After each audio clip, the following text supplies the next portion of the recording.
Oke. Main. Kebenaran. Kebenaran firman Tuhan dalam Pengkhotbah pasal 3 ayat 1 jelas mengungkapkan bahwa untuk segala sesuatu ada masanya. Untuk apapun di bawah langit ada waktunya. Sehingga sangatlah jelas di dunia ini tidak ada yang kekal. Seluruh kehidupan makhluk di alam semesta ini tidak akan berlangsung selamanya, melainkan dibatasi waktu. Maka seruan untuk berhati-hatilah, jangan membuang-buang waktu sangat penting. Ulang, ada kata untuk. Maka seruan untuk berhati-hatilah. Nah, maka dipenggal. Maka seruan untuk berhati-hatilah, ya. Main.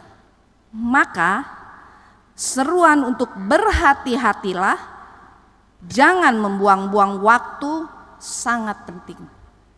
Sehingga kita tidak kehilangan waktu yang demikian berharga. Berani nggak kayak pendeta?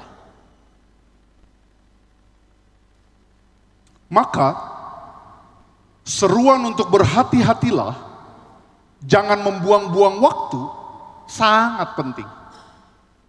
Sehingga kita tidak kehilangan waktu yang demikian berharga. Coba ini Pak. Coba, Maka seruan untuk berhati-hatilah, jangan membuang-buang waktu sangat penting. Sehingga kita tidak kehilangan waktu yang demikian berharga. Dalam kitab Efesus. nggak pakai kitab, lanjut. Dalam Efesus pasal 5 ayat 15 dan 16 dinasehatkan. Karena itu, perhatikanlah dengan seksama bagaimana kamu hidup. Janganlah seperti orang bebal, tetapi seperti orang bijak. Dan pergunakanlah waktu yang ada, karena hari-hari ini adalah jahat.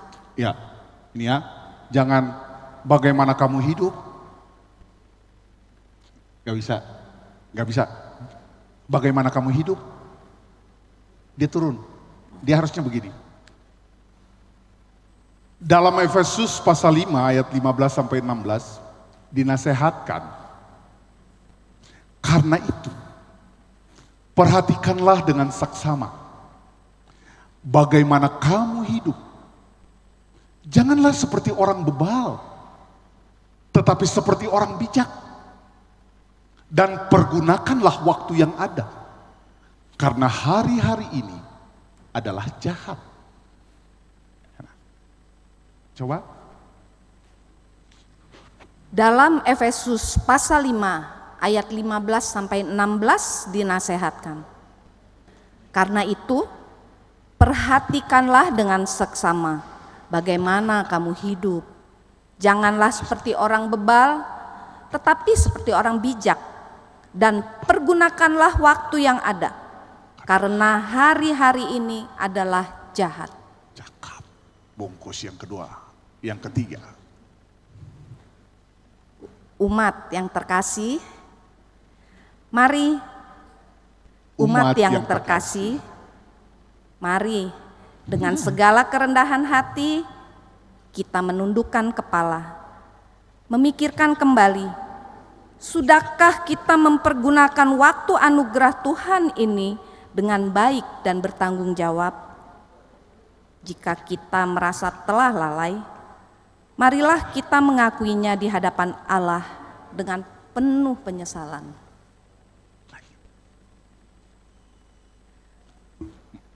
Mari kita berdoa.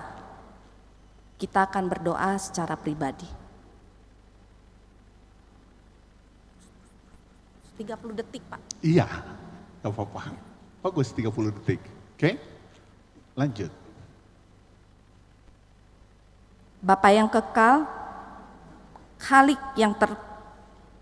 yang tak terbatas oleh waktu dan masa, kami menyadari sebagai ciptaan-Mu yang fana, Kami selama ini sering tidak menggunakan waktu dengan baik. Setiap hari kami lewati dengan kesia-siaan. Meski kami menyadari bahwa waktu adalah anugerah yang Engkau berikan. Kami seperti orang bebal yang berjalan dengan hal-hal yang tidak bermanfaat. Sibuk dengan gadget kami, sibuk dengan tontonan yang menyenangkan mata dan telinga kami, dan segala hal yang memuaskan kesenangan kami, sehingga waktu terbuang sia-sia. Kami menyesal dan mohon kiranya Engkau mau mengampuni kami. Kami berjanji akan berusaha untuk memperbaiki diri. Waktu yang merupakan anugerah dari-Mu akan kami pergunakan dengan baik, mengisi waktu dengan hal-hal yang bermanfaat dan memaksimalkan potensi kami demi kemuliaan nama-Mu. Sehingga pemakaian waktu ini dapat dipertanggungjawabkan di hadapan-Mu. Dalam nama Tuhan Yesus Kristus kami berdoa. Amin. Komentarnya cuman ketika ngobrol awal, Bapa yang kekal. Jadi Bapa yang kekal tuh harus bukan doa ya. Bapa yang kekal. Kan mau memohon. Jadi jangan Bapa yang kekal. Bapa yang kekal. Itu aja. Oke. Abis ini kita akan tetap dipandu latihan. Tapi karena nanti mau dipakai buat latihan, sehingga kita close dulu acaranya. Tapi ini udah dapat. Boleh saya pakai satu untuk latihan lektor sekali? Jadi liturgos dapat ya? Begitu ya untuk selanjutnya. Sekarang kita ke liturgos duduk. Balikan duduk ya, balik duduk. Tetap berjalan dengan sempurnanya. Oh iya, oke. Oh, oke. Siap? Sekarang kita masuk untuk membaca tiga-tiganya berdiri. Kan begitu ya? Tunggu ya.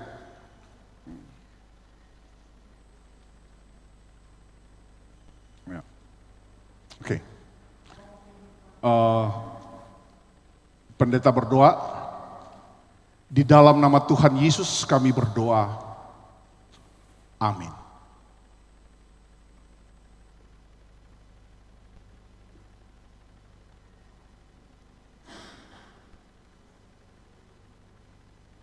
Pembacaan kitab Zefanya pasal 1 ayat 7 dilanjutkan dengan ayat 12 sampai 18. Zefanya pasal 1 ayat 7. Berdiam dirilah di hadapan Tuhan Allah, sebab hari Tuhan sudah dekat. Sungguh, Tuhan menyediakan kurban sembelihan dan menguduskan para undangannya. Hold. Kecepatan. Berdiam dirilah di hadapan Tuhan Allah, sebab hari Tuhan sudah dekat. Sungguh, Tuhan menyediakan kurban sembelihan dan menguduskan para undangannya. Pada waktu itu, aku akan menggeledah Yerusalem dengan suluh. Aku akan menghukum orang-orang yang telah mengental seperti anggur di atas endapannya, dan yang berkata dalam hatinya, Tuhan tidak akan berbuat baik atau berbuat jahat. Harta kekayaan mereka akan dirampas, dan rumah-rumah mereka akan menjadi sunyi, sepi. Mereka mendirikan rumah, tetapi tidak akan mendiaminya. Mereka membuat kebun anggur, tetapi tidak akan minum anggurnya. Hari Tuhan yang dahsyat itu sudah dekat, dan datangnya sangat cepat. Pada hari Tuhan terdengar teriakan pahit. Pejuang pun memekik di hari itu. Hari itu hari kegeraman, hari kesusahan dan kesulitan, hari kehancuran dan kemusnahan, hari kegelapan dan kesuraman, hari berawan dan kekelaman, hari peniupan sangkakala dan pekik perang, terhadap kota-kota berkubu dan terhadap menara-menara penjuru yang tinggi. Aku akan mendatangkan kesusahan atas manusia, sehingga mereka berjalan seperti orang buta, sebab mereka telah berdosa kepada Tuhan. Darah mereka akan tercurah seperti debu, dan usus mereka terburai seperti tahi. Perak atau emas tidak dapat menyelamatkan mereka pada hari kegeraman Tuhan. Seluruh bumi akan dilahap habis oleh api cemburunya, sebab kebinasaan, bahkan kebinasaan dahsyat didatangkannya atas segenap penduduk bumi. Demikianlah sabda Tuhan. Syukur kepada Allah. Saya contohin setengahnya. Ya, ini situasi di mana Sefanya harus menyampaikan hal yang Tuhan mau dan menghukum. Maka bacanya. Berdiam dirilah di hadapan Tuhan Allah. Sebab hari Tuhan sudah dekat. Sungguh, Tuhan menyediakan kurban sembelihan dan menguduskan para undangannya. Pada waktu itu, aku akan menggeledah Yerusalem dengan suluh. Aku akan menghukum orang-orang yang telah mengental seperti anggur di atas endapannya. Dan yang berkata dalam hatinya, Tuhan tidak akan berbuat baik atau berbuat jahat. Harta kekayaan mereka akan dirampas. Dan rumah-rumah mereka akan menjadi sunyi sepi. Mereka mendirikan rumah, tetapi tidak akan mendiaminya. Mereka membuat kebun anggur, tetapi tidak akan meminum anggurnya. Hari Tuhan yang dahsyat itu sudah dekat. Sudah dekat dan datangnya sangat cepat. Pada hari Tuhan terdengar teriakan pahit. Pejuang pun memekik di hari itu. Hari itu hari kegeraman, hari kesusahan dan kesulitan, hari kehancuran dan kemusnahan, hari kegelapan dan kesuraman, hari berawan dan kekelaman.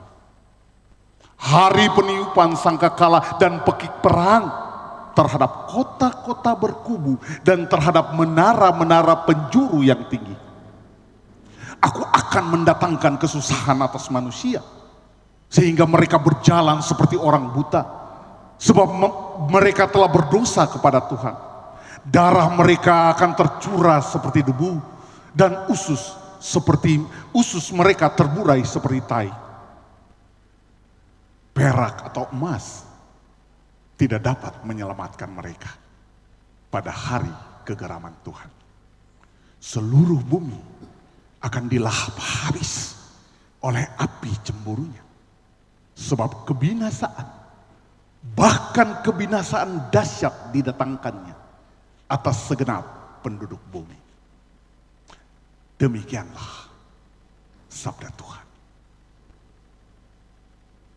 Jadi pasal 1 ayat 12 mulai kencang ya Pak ya? Mulai kencang tapi naik, ya. Power. Terus ayat yang terakhir ke 18 mulai mengendebut. Karena terakhir itu berita kejadian yang atas hukuman ke bawah. Kalau kejadian. pasal 7 biasa kan Pak? Biasa. Oh, iya. Berdiam dirilah di hadapan Tuhan Allah. Ya. Ya. Nanti latihannya begitu. Ya. Mazmur, soalnya waktu.